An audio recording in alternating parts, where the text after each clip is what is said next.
Só se fala nisso Só mesmo. se fala nisso mesmo, né? Casos de gripe, casos de Covid também aumentando. Vamos falar sobre isso. A gente já anunciou aqui na abertura do jornal, né? Estamos em contato com o Luiz Arthur Caldeira, diretor da Coordenadoria de Vigilância em Saúde da Prefeitura de São Paulo. Doutor Caldeira, obrigado por atender aqui a Band News FM. Como vai? Oi, Ivan, oi, Gabriela. Bom dia a todos. Bom dia. Tudo jóia? Bom, vamos lá. O último boletim epidemiológico que a gente teve acesso aqui, do dia 19 a 25 de dezembro, né, apontava que a cidade de São Paulo tinha mais internados por gripe do que por Covid. Eram 796 hospitalizações pela síndrome respiratória, né, nos hospitais aqui da cidade, dessas 233 provocadas pelo vírus influenza. Esse número ainda poderia crescer, né, na época, né, na semana em que foi divulgada, foram divulgados esses números, falava-se que ainda poderia crescer o número porque outras hospitalizações ainda estavam sendo investigadas. Esse cenário mudou da última semana para cá, se manteve? Como é que o senhor está observando aí o aumento dos casos, não só da Covid, mas também da influenza? Esse cenário ele se manteve. Nós tivemos uma certa diminuição no número de casos nesse inteirinho entre Natal e Ano Novo, muito por conta da viagem dos paulistanos ao interior e ao litoral, porque a maior parte da população que viajou nessas festas de final de ano deve estar retornando essa semana. Então, muito provavelmente, nós teremos dados mais concretos sobre o panorama epidemiológico da cidade no decorrer dessa semana, no início da próxima semana epidemiológica. Eu quero perguntar justamente sobre essa expectativa, porque eu me lembro que no ano passado, nesse momento das festas, né, a gente falava muito sobre aquele gap de 15 dias para que os casos começassem a se manifestar, os casos de Covid. Então, depois de 15 dias das grandes aglomerações é que a gente começava a sentir o aumento do número de casos. Nos casos de gripe, o período previsto para que a gente comece a sentir um aumento de casos também é esse? Não, Gabriela, esse ano a expectativa é que esse período, para que tenha já um reflexo concreto de doentes, seja bem menor. No caso da influenza, se reflete 3 a 4 dias, no máximo 5 dias, a gente já tem o estado concreto de quem se contaminou e se essa pessoa adoeceu ou não. E nesse novo cenário, dessa nova cepa, Ômicron, o que os estudos têm mostrado, e até a realidade nos outros países, principalmente na Europa e nos Estados Unidos, que os sintomas se iniciam antes, e o período de transmissão também é mais curto. Então, aquele ciclo de 14 dias da Covid ancestral, ou mesmo depois da P1 e da Delta, no caso da Ômicron, está se mostrando cerca de 7 dias, a gente já tem um retrato do cenário. Então, a gente imagina que, muito provavelmente, grande parte da cepa circulante na capital já seja Ômicron. Dados preliminares do sequenciamento feito pelo Instituto Butantan dão conta já de cerca de 50% das amostras sequenciadas serem Ômicron. A gente imagina que essa característica dessa nova cepa produza, né, efeitos mais rápidos e a gente possa observar em cerca de 7 dias. Agora, doutor Caldeira, a gente tem visto, pelo menos nas últimas semanas, né, do ano, a gente relatou muito aqui, os ouvintes também, o aumento da procura, né, pelas unidades de saúde de pessoas com sintomas gripais, vamos dizer assim, né, até porque muitas vezes, até se você quiser, para diferenciar os sintomas, né, mas muitas vezes se misturam, e aliás, essa era uma das preocupações dos especialistas, que diante dessa grande procura, os casos de Covid e influenza se misturassem. E aí eu queria saber algumas coisas em relação a essa mistura. Primeiro, qual é o risco disso acontecer? Se acontecer, em que isso impacta? E o que é possível fazer para que não aconteça também, né? Para que não se misturem os casos? É só a testagem? Exatamente. A testagem é um dos instrumentos que nos faz justamente direcionar esses fluxos de atendimento e diagnosticar com maior rapidez qual é a infecção respiratória que esse paciente está apresentando. Haja vista, como você bem mencionou, os sinais e sintomas eles são muito semelhantes. Em que pese os sinais e sintomas da influenza ser de maneira mais aguda e a do Covid ser mais insidiosa, em suma, os sintomas gripais são os mesmos. O que a Prefeitura tem feito aqui na capital, já desde a semana do dia 20? Nós introduzimos na rede de atenção básica, nas 469 UBSs, o pronto atendimento. Então, as pessoas que antes procuravam as UPAs, as AMAs e os PS da cidade estão tendo a oportunidade de serem atendidas no pronto atendimento, sem necessidade de agendamento para consulta médica, em qualquer uma das 469 UBSs da cidade. Então, foi capilarizado essas portas para pronto atendimento.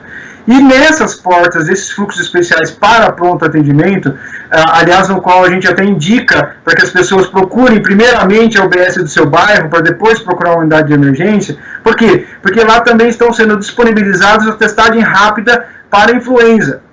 Como a maior parte dos casos tem sido diagnosticado por influenza, a pessoa terá resolvido seu problema e já a sua conduta e também receber sua medicação ali na UBS, próximo da sua casa, não necessitando de muitas vezes ter que ficar algumas horas aguardando o atendimento numa unidade de emergência.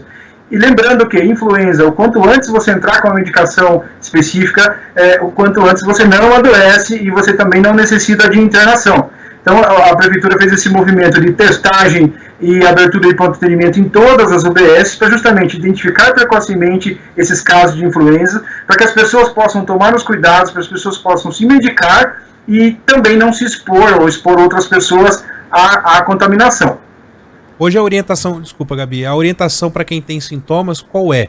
Em relação a esses sintomas que essa pessoa porventura venha sentir? A orientação é sempre procurar no serviço de saúde. Se for a da rede pública, procure a UBS mais próximo da sua casa. Todos os postos de saúde, né, estão funcionando das 7 da manhã às 19 horas. Tem um fluxo especial em cada UBS sem necessidade de agendamento, a pessoa deve procurar. E se a pessoa tiver acesso à rede privada, também deve fazer o mesmo. Por quê? Porque é importante que as pessoas, mesmo que ainda estejam com sintomas gripais leves, passem por uma avaliação clínica, que o médico vai ter a expertise para avaliar se esses sinais e sintomas, de acordo com a própria doenças que a pessoa tem, se a pessoa está vacinada, se não está vacinada, ou seja, de acordo com as características, sinais e sintomas de cada indivíduo, o médico vai ter mais subsídio para entrar com a medicação, com a orientação precocemente, para que essa pessoa que nesse momento, porventura, esteja com um sintoma leve, não possa agravá-la na frente de acordo com as suas necessidades. Por isso nós orientamos, mesmo com sintomas leves, sintoma gripal, que as pessoas tomem cuidado, usem máscara, mantenham o distanciamento, cuidado com os familiares e procurem sim um atendimento médico. A gente falava da mistura, né, dessas duas infecções, e agora eu quero perguntar justamente sobre os casos de dupla infecção. Agora há pouco a gente noticiou um caso de um jovem de 16 anos, né, do Rio de Janeiro, que testou positivo para a Covid-19 e para o vírus influenza. O Ceará também já tinha registro de 3 casos dessa dupla infecção nas últimas semanas de dezembro. Isso é um evento raro? Com que frequência isso pode acontecer e qual é a consequência, né, dessa dupla infecção? Uma pessoa que está infectada pelos 2 vírus tem mais agravamento, mais chances de agravamento dos quadros?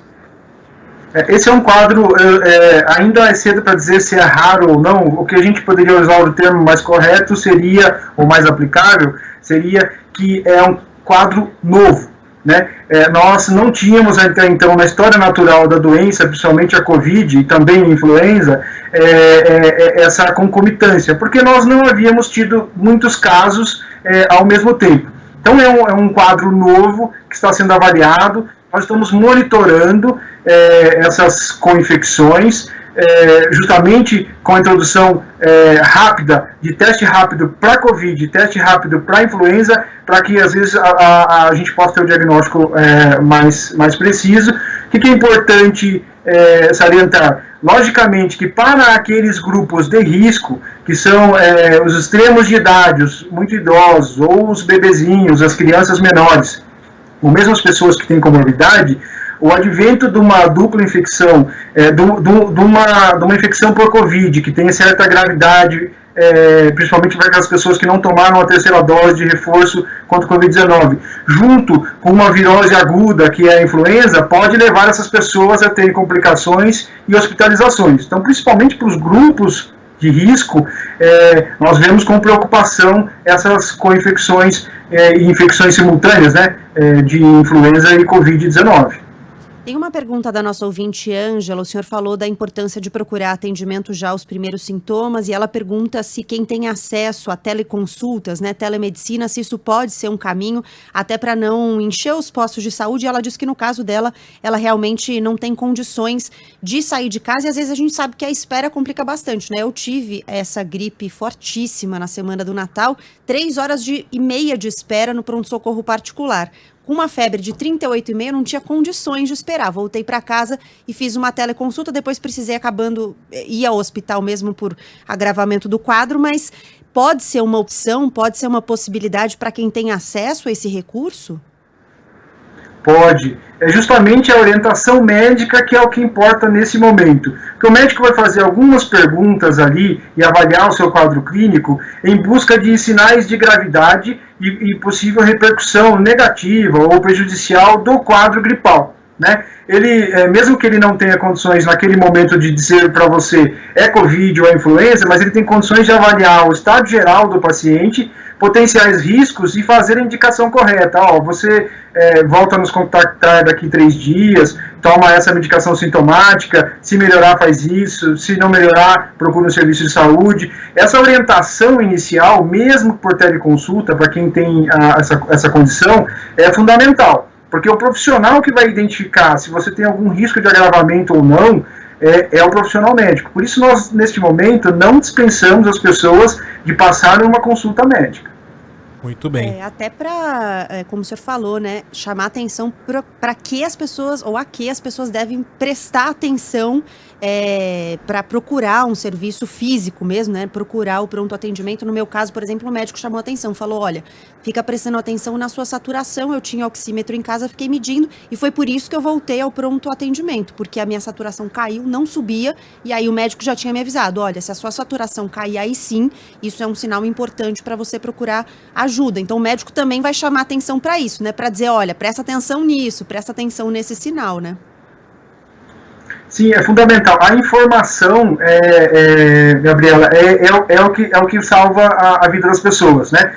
O médico está em contato com o paciente, seja ele presencial ou mesmo online, e tendo as informações sobre o paciente tem uma comorbidade, tem uma doença de risco, utiliza uma medicação X, recebeu vacina, não recebeu vacina, está fazendo algum tratamento de saúde, o médico vai conseguir ponderar especificamente para o caso desse paciente quais as medidas que ele deve tomar e dar orientações específicas ao seu quadro, ao seu caso, e não genéricas, né? As informações genéricas são muito mais relacionadas à prevenção, né? O uso de máscara, a higienização das mãos, o não aglomerar, isso sim nós podemos orientar a todos sem nenhum problema. A partir do momento que a pessoa torna-se sintomático, que ela está adoecendo, mesmo leve, necessita sim, é prudente que passe por uma avaliação médica para ver exatamente qual é a condição dessa pessoa, que pode mudar de indivíduo para indivíduo.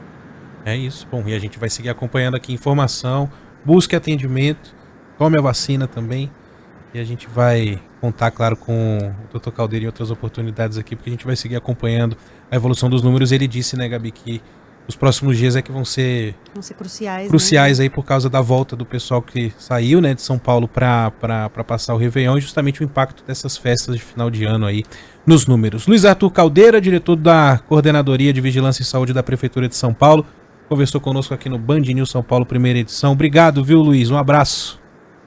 Um abraço, bom ano a todos. Bom ano. Também.